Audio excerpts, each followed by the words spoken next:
持人愤怒回击美国教授，你没资格教我们该做什么。Number one. Most of the world Now- is coming together now, against Professor- Russia. India should get off the fence. First of all, with the greatest of respect, Professor Charles Kupchan, you have no moral standing to talk. You are in no position, you as in America is in no position to pretend to be the guardian of democracy and human rights. You are the worst perpetrator of atrocities. You, in Barack Obama in 2011, intervened in a nascent Libyan civil war. You launched armed conflict in at least 6 countries. Iraq, Syria, Yemen, Somalia, Niger. You carry out drone strikes. You've killed thousands with your drone strikes. No, I am. Allow me. It's difficult, I know, for you to hear this. But since I listened to you till you completed, you must listen to me. You must listen to me, sir. You're dealing with India. We're a big country. We're not your satellite state. So don't lecture us on what we need to do. We're going to look out for yourself. You use the phrase geopolitical expediency in place of values. You lecture me as an American to an Indian on values, and you say that we are acting in geopolitical expediency. Let me allow me to complete. Allow me to complete, sir. Allow me to complete. Where were your values? Where were your values? Where were your values when in the first 2 months of the US invasion of Iraq, 7,186 Iraqi civilians were direct casualties of the war? Was that your expediency? Was that expression of your values, Professor Kupchan? Number. Signed the Rio Formula in 1992 on common and differentiated responsibilities. You like the common part. You like the common part. You like to say we're all in this together and so on. We're not in this together. The United States, 4-5% of the world's population, still uses 25% of the world's resources. You outsource production to China, and then you say China is the carbon polluter. China's producing your buckets. China's producing your nuts and bolts. China's producing your phones. Try to produce it in your own countries and see your carbon emissions rise. You love lecturing us because you have a colonial mentality. Then there are colonial structures and institutions. You lend us money, and every time you lend us money, which is our money, every time the International Monetary Fund comes to our societies and they tell us, here's the money we are giving you. No, it's our money. You give us our money back as debt, and then you lecture us about how we should live. It's extraordinary. It's not just a colonial mentality. It's the colonial structures and institutions which reproduce themselves year after year after year. And let me tell you something. The climate justice movement, not clued enough on this. Not clued enough on this. The climate justice movement is a movement that says we're worried about our future. What future? What future? Children in the African continent, in Asia, in Latin America, they don't have a future. They don't have a present. They're not worried about the future. They're worried about their present. Your slogan is, we're worried about the future. What future? That's a middle-class bourgeois Western slogan. You got to be worried about now. 2.7 billion people can't eat now. And you're telling people, reduce your consumption. How does this sound to a child who hasn't eaten in days? You got to clue into this, guys. You got to clue into this. Otherwise, this movement will have no legs in the third world. No legs. Number.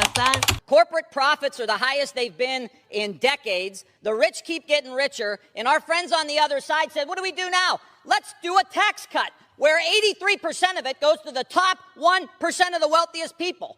Fast forward a few months. Global pandemic. 36 million people unemployed. 40% of families who have a worker that makes $40,000 a year and less lose their job last month. 4 million people didn't pay their rent, and the Republican Party says, we don't have any money to help you. Are you kidding me? Where do you guys live? Food lines around the blocks at our food banks in the United States of America. 1 in 5 kids are going hungry. Your party can't even get food to them. This isn't a wish list. If it's a wish list, it's for the working class people. How about the Teamsters that are going to get a pension? Number 2. To an attack on the United States is to go and destroy the world. When the dragon has its skin poked, it decides to breathe fire on everything. And Code Pink was set up essentially as a warning against doing exactly that. And of course, the United States government did exactly that. There were what, 1 million, 11, 10, 15 million people around the world marching against the illegal war on Iraq. Didn't make a jot of difference. Didn't make a jot of difference. So much for democracy. I mean, the country that violates the UN Charter the most is the United States of America. The United States of America is the biggest scofflaw on the planet. The United States of America didn't even have the decency to sign the Treaty of Rome. Only savages commit war crimes. See, I know you're wondering, this is supposed to be about China. This is supposed to be about China. Why is he talking about the United States? Because, friends, frankly, the United States does not have the right to judge anybody.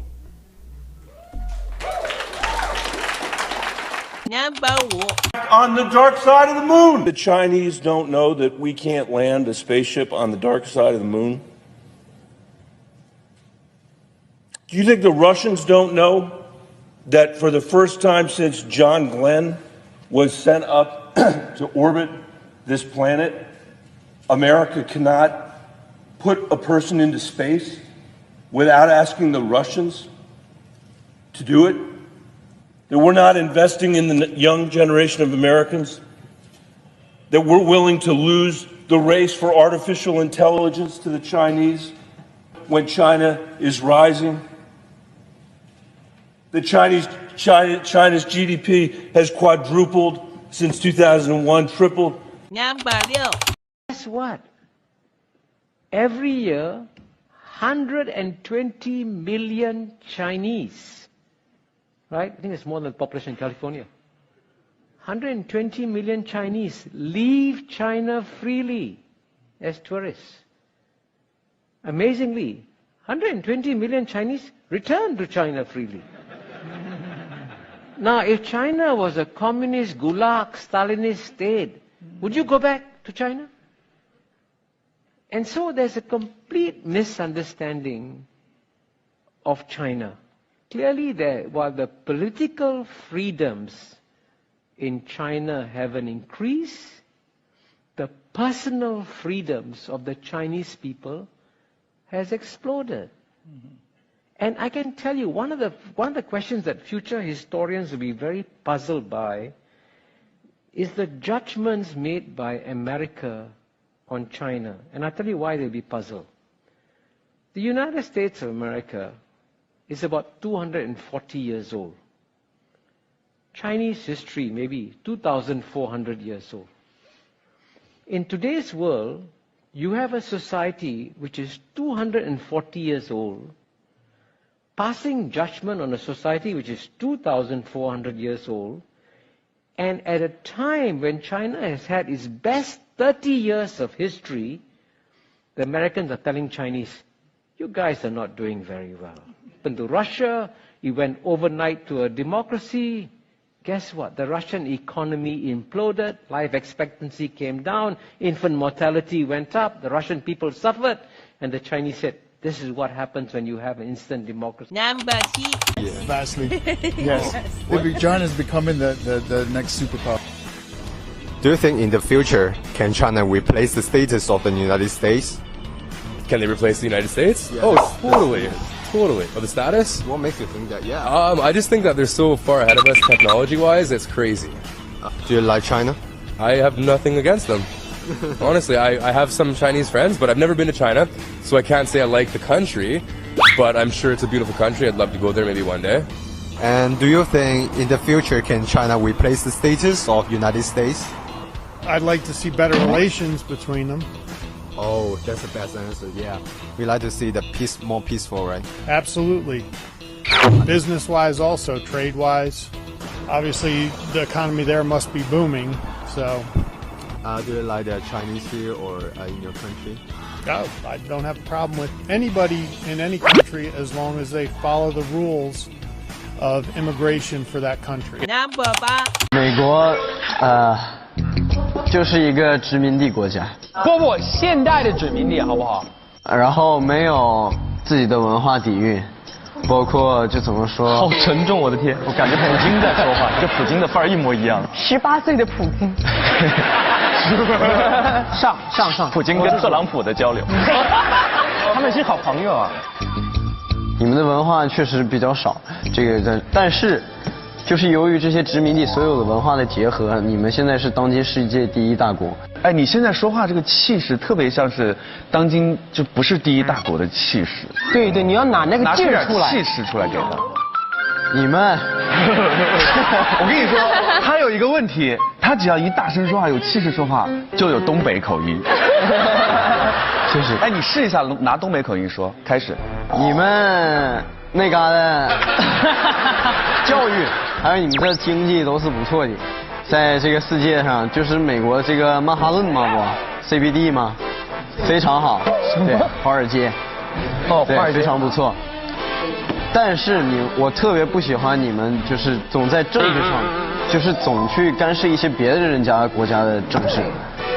然后我再补充2点，一是你们现在经济制裁俄罗斯，非常不好，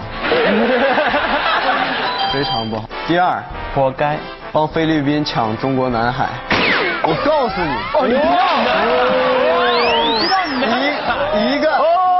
一个海蛎子，一个螃蟹都不能拿走。